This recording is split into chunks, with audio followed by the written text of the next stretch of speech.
नमस्कार, मैं हूं कृतिका और आज की प्रमुख राजस्व विभाग मध्य प्रदेश शासन द्वारा रिकॉर्ड अभिलेख शुद्धिकरण पखवाड़ा 1 नवंबर से 15 नवंबर के बीच चलाया जा रहा है। कलेक्टर मुजीबुर रहमान खान के निर्देशन में त्रुटिपूर्ण कंप्यूटराइज्ड खसरे नक्शे व B1 के सुधार हेतु सीधी जिले में भी इस पखवाड़े के दौरान मृतक के वारिसाना के नाम दर्ज करने, खसरे में भूस्वामी न होने की स्थिति में भूस्वामी का नाम दर्ज करने, खसरे में नाम व हिस्सा सुधार, खसरे में रकबा की त्रुटि सुधार, खसरे में मिन जूझ व शाब्दिक सर्वेक्षण क्रमांक का सुधार व खसरे नक्शे में एकरूपता लाने हेतु कार्यवाही की जा रही है। इसके लिए जिला स्तर पर तहसील स्तर से दैनिक रूप से मॉनिटरिंग की जा रही है। सभी राजस्व अधिकारी कर्मचारी इस पखवाड़े के दौरान पुराने रिकॉर्ड चेक कर रिकॉर्ड सुधार की कार्यवाही कर रहे हैं। जिले में पखवाड़े के दौरान 1,62,250 डेटा परिमार्जक, 107 रिक्त भूमि प्रकार, 3,047 रिक्त भूस्वामी, 1,434 रिक्त भूस्वामी प्रकार, 194 शून्य क्षेत्रफल, 7,289 सक्रिय मूल एवं बटांक, 19,161 शाब्दिक सर्वेक्षण अनुसार, 26,372 नक्शा असंबंधित, 49 अपरिवर्तन डेटा एंट्री एवं 1987 फौती नामांतरण किए गए हैं। कलेक्टर श्री खान द्वारा जिले वासियों से भी अपील की गई है कि फौती नामांतरण राजस्व अभिलेखों की त्रुटि के संबंध में अपने राजस्व अधिकारियों से संपर्क करें, जिससे इस अभियान के तहत राजस्व अभिलेखों को शुद्ध किया जा सकेगा। पूरे मध्य प्रदेश में डीएपी खाद की मछली किल्लत को लेकर किसान चिंतित हैं। इसी बीच सीधी जिले में किसानों के लिए 120 टन डीएपी खाद पहुंच गई है, जिसकी जानकारी मिलते ही किसानों की भारी भीड़ आज पटेलपुर स्थित खाद गोदाम में खाद लेने पहुंच गई। इस दौरान खाद को लेने के लिए अफरा तफरी का माहौल हो गया। इसके बाद कानून व्यवस्था बनाए रखने के लिए जिले के कलेक्टर के निर्देश पर तहसीलदार, नायब तहसीलदार और नगर निरीक्षक हितेंद्र शर्मा ने मौके पर पहुंचकर स्थिति को नियंत्रण किया और हर काश्तकार को 5 बोरी के हिसाब से डीएपी खाद वितरित करने के निर्देश दिए। इसके बाद किसानों को 5 बोरी के हिसाब से डीएपी खाद का वितरण सुनिश्चित किया गया।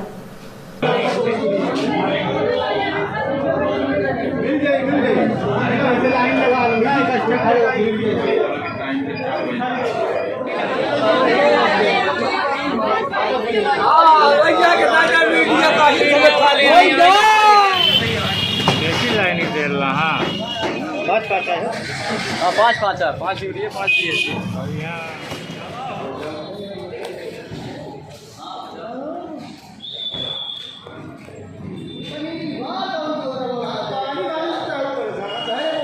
व्यवस्था बनाने के दौरान एनटीवी इंडिया न्यूज ने तहसीलदार सौरभ मिश्रा से जिले में उपलब्ध खाद की जानकारी चाही तो उन्होंने कहा कि जिले में पर्याप्त मात्रा में खाद आ रही है। किसानों को अभी 5 बोरी के हिसाब से खाद दी जा रही है। इसके बाद फिर से इनको जितनी चाहत होगी किसानों को खाद उपलब्ध कराई जाएगी।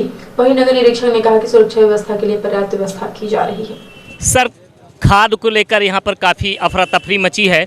सर, क्या व्यवस्था है, कितनी खाद है, किस तरह से लोगों को वितरण किया जा रहा है?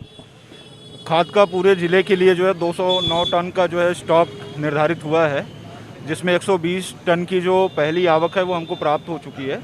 और डीडीए साहब के निर्देशन में जो है यहाँ पे अभी कुछ लॉ ऑर्डर की स्थिति पैदा हुई थी, जिसको टीआई साहब के साथ आकर के सुलझा लिया गया है। व्यवस्था को सुचारू करा दिया गया है और खाद का वितरण चल रहा है।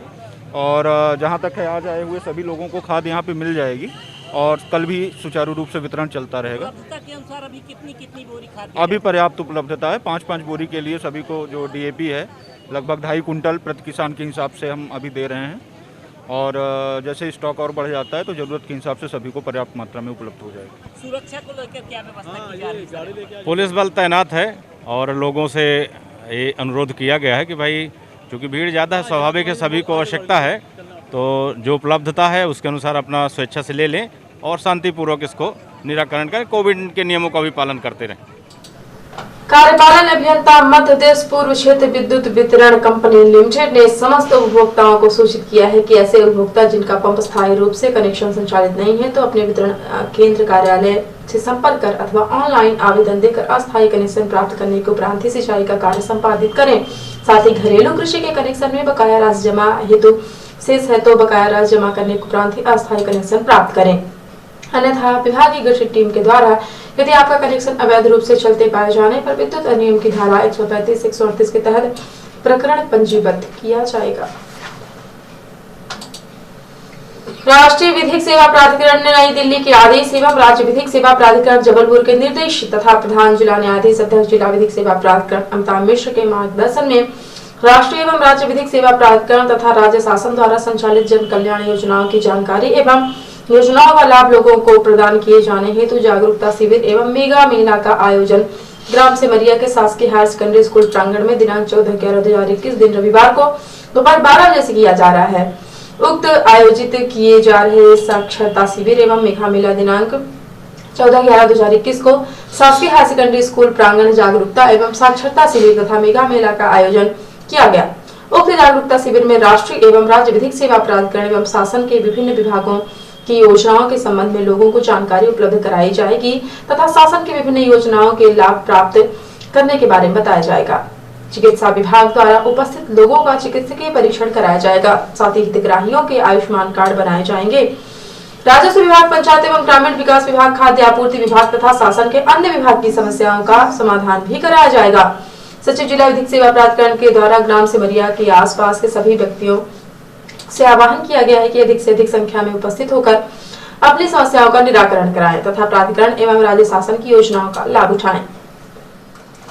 12 नवंबर से 14 नवंबर तक पन्ना जिले में आयोजित 12वीं junior and senior MP state wushu championship के लिए जिले से खिलाड़ियों का दल प्रशिक्षक मानित शेर अली खान के साथ आज पन्ना के लिए रवाना हुआ, जो पन्ना पहुंचकर अपनी प्रतिभाओं का प्रदर्शन कर जिले का नाम रोशन करेंगे। जिला खेल एवं युवा कल्याण अधिकारी सीधी सुश्री अंजुलता पाटिल ने सभी प्रतिभागियों को स्टेट लेवल पर जीत हासिल कर राष्ट्रीय स्तर पर चयनित होने हेतु प्रोत्साहित कर उनकी जीत की शुभकामना देते हुए रवाना किया।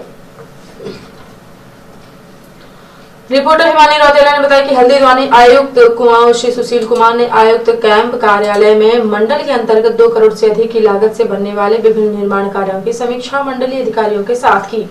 आयुक्त ने संबंधित अधिकारियों को निर्देश दिए कि जो कार्य प्रारंभ किए गए हैं उन कार्यों को प्राथमिकता के आधार पर पूर्ण करना सुनिश्चित करें। उन्होंने कहा कि किए जा रहे कार्यों की गुणवत्ता, पारदर्शिता एवं समयबद्धता का विशेष ध्यान रखा जाए। आयुक्त ने कहा कि जिन कार्यों की टेंडर प्रक्रिया होनी है उन्हें शीघ्र टेंडर कराकर कार्य प्रारंभ करें। उन्होंने कहा कि गड्ढा मुक्त व पेचवर्क के जो भी कार्य उन्हें तय समय के अनुसार पूर्ण करना है सुनिश्चित करें। आयुक्त ने कहा कि अधिकारी विकास कार्यों को गंभीरता से लें, इसमें किसी प्रकार की हीला हवाले बर्दाश्त नहीं की जाएगी। उन्होंने संबंधित अधिकारियों को निर्देश दिए हैं कि मंडल में जो भी कार्य रुके हुए हैं संबंधित अधिकारी उच्च अधिकारियों से समन्वय कर रुके कार्य को पूर्ण करना सुनिश्चित करें। इसके उपरांत आयुक्त ने मंडल में कार्यदायी संस्थाओं RWD, लोक निर्माण विभाग, पिटकुल, PGCSY, यूपी निर्माण निगम के MVM, मंडी परिषद द्वारा किए जा रहे कार्यों की समीक्षा की। उन्होंने संबंधित कार्यदायी संस्थाओं को निर्देश दिए कि जो भी कार्य 95% पूर्ण हो चुके हैं उन्हें दिसंबर तक पूर्ण करें। उन्होंने कहा कि कार्यों में गुणवत्ता का विशेष ध्यान रखा जाए। उन्होंने कहा कि वन विभाग से संबंधित जो भी कार्य लंबित हैं उन्हें जल्द से जल्द उच्च स्तर पर वार्ता कर कार्य पूर्ण करना सुनिश्चित करें। बैठक में मुख्य अभियंता PNGSY HK Katiyar, PWD DK Yadav, Om Prakash SC लोक निर्माण PSC नवियाल, राजेंद्र सिंह, उप निदेशक आर्थिक संख्या राजन तिवारी, KMVM AE संतोष शाह, आरी बिल्कुल, रोहित के अलावा अन्य विभागीय अधिकारी भी मौजूद थे।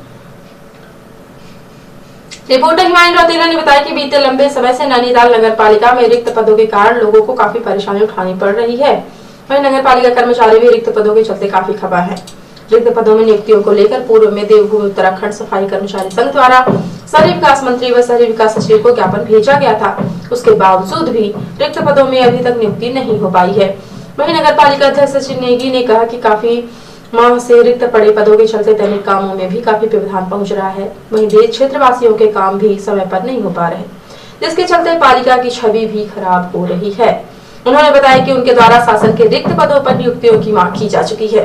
काफी समय पहले नगर पालिका से कई अधिकारियों के अन्य तबादले किए गए हैं, जिसके चलते पालिका में लेखाकार कर एवं राजस्व अधीक्षक कर, निरीक्षक सहायक लेखाकार के पद रिक्त चल रहे हैं, जिस कारण नगर पालिका में कर्मचारियों व स्थानीय निवासियों के कार्यों में व्यवधान उत्पन्न हो रहा है, जिससे समय पर कार्य नहीं हो पा रहा है। यूं तो नैनीताल अपनी खूबसूरत वादियों के लिए जाना जाता है, वहीं इन हसीन वादियों के बीच नैनीताल में चाय सुट्टा बार खोल दिया गया है, जिससे ग्राहकों को उनकी मनपसंद चाय उपलब्ध कराई जाएगी। इन चाय सुट्टा बार नैनीताल के मणिताल कैपिटल सिनेमा के सामने खुला है, जिसमें अलग अलग तरीके से चाय कस्टमर को उपलब्ध कराई जाएगी। चाय सुट्टा बार के ऑनर का कहना है कि चाय सुट्टा बार खोलने का आइडिया उन्हें उनके बड़े भाई से मिली, जो एक दिन देहरादून में चाय पी रहे थे, तभी से उनके दिमाग में नया आइडिया आया। आप देख सकते हैं कि नैनीताल में चाय सुट्टा बार खुल रखा है। कल से इसकी ओपनिंग हो गई थी। अब इनके हम ऑनर से जानेंगे। सर, आपने यहाँ चाय सुट्टा बार खोल रखा है, आपको प्रेरणा कहाँ से मिली है? Hello ma'am, my name is Nitesh Kumar. मैं लोकलाइट यहाँ प्रॉपर नैनीताल का बंदा हूँ। ये प्रेरणा मेरे एल्डर ब्रदर से मिली है मुझे। वो एक बार देहरादून गए थे। इनका एक आउटलेट है देहरादून में, क्लॉक टावर के पास। तो एक बार उनने वहाँ इनकी चाय सुट्टा बार वालों की कहते हैं चाय टेस्ट करी थी एक बार। तो वहीं से ये कॉन्सेप्ट हमारे दिमाग में क्लिक करा। तो हमने सोचा कि हमारे नैनीताल के लिए भी ऐसा कुछ डिफरेंट किया जाए पॉकेट फ्रेंडली रेट्स में। तो ये कॉन्सेप्ट को हमें कम से कम डेढ़ साल लग गया था, 2 बार लॉकडाउन लग गया था, बट फाइनली हमने स्टार्ट करा। कल हमारा ग्रैंड ओपनिंग था जिसमें हमने कॉम्प्लीमेंट्री लोगों को cold coffee, hot coffee and flavour tea serve करा। एंड आज हमारा फर्स्ट डे है, so we are going good. और सर ये आपसे मैं ये भी पूछना चाहूँगी कि इसमें स्थानीय लोगों को कितने लोगों को आप रोज़गार दे रहे हैं? मैम हमने 7 to 8 लोगों को इसमें रोज़गार दिया है, जिसमें वो लोग बहुत अच्छा कर रहे हैं हमारे लिए। और सर ये भी बता दीजिए कि एक चाय कितनी की है? मैम हमारा मेन्यू बहुत पॉकेट फ्रेंडली है। 20 रुपीज़ से हमारा मेन्यू स्टार्ट हो जाता है और 150 तक कंप्लीट हो जाता है। Himani Rautela, NTV news, Nainital. और अब से प्रादेशिक हलचल। सतना में दर्शनार्थियों से भरी पिकअप पलटी। मैहर में माता के दर्शन के बाद सीधे लौटते समय सड़क से नीचे उतरी महिला सहित 2 की मौत। जबलपुर में बरगी से कांग्रेस विधायक संजय यादव के छोटे बेटे विभव ने गुरुवार को खुद को गोली मारकर आत्महत्या की। चुनाव लूटने वाले बयान पर शिवराज का पलटवार। का उपचुनाव में हार पछा नहीं पा रहे कमलनाथ कांग्रेस के खिसकते जनाधार से बौखला गए हैं। और भोपाल में पीएम के मेगा इवेंट की तैयारी। 5 डोम बनेंगे। पीएम सीएम के कटआउट लगेंगे। 13 करोड़ होंगे खर्च। और अब ऐसे राष्ट्रीय हलचल। आजादी पर एक्ट्रेस कंगना ने कहा, भारत को असली आजादी 2014 में मिली। वरुण गांधी बोले, इस सोच को देशद्रोह कहूं या पागलपन। गुजरात में बस हादसा। बारातियों से भरी बस टोल प्लाजा में जा घुसी। प्लाजा के 3 कर्मचारियों समेत 15 घायल। चीन की दुगली नीति शेड्यूल का बहाना बनाकर भारत की बैठक में शामिल नहीं हुआ था। आज पाकिस्तान की ट्रोइका में भाग लेगा। और यूएस के ताइवान दौरे से चीन बौखलाया। ड्रैगन की अमेरिका को धमकी, आग से खेल रहे हो खुद ही जल जाओगे। सैन्य अभ्यास भी शुरू किया। तो ये थी आज की प्रमुख हलचल। यदि आप न्यूज फेसबुक पर देखते हैं तो पेज को लाइक और फॉलो करें। यूट्यूब पर देखते हैं तो चैनल को लाइक और सब्सक्राइब करना बिल्कुल ना भूलें। आप किसी भी न्यूज को तत्काल पढ़ने के लिए लॉग इन करें www.ntvindianews.com। सीधे एवं बिंदु के प्रत्येक न्यूज का अपडेट अपने फोन पे पाना चाहते हैं तो आप प्ले स्टोर से हमारा app NTV India news download करें और जुड़े रहे अपने आसपास की समस्त गतिविधियों से NTV इंडिया न्यूज के साथ। नमस्कार।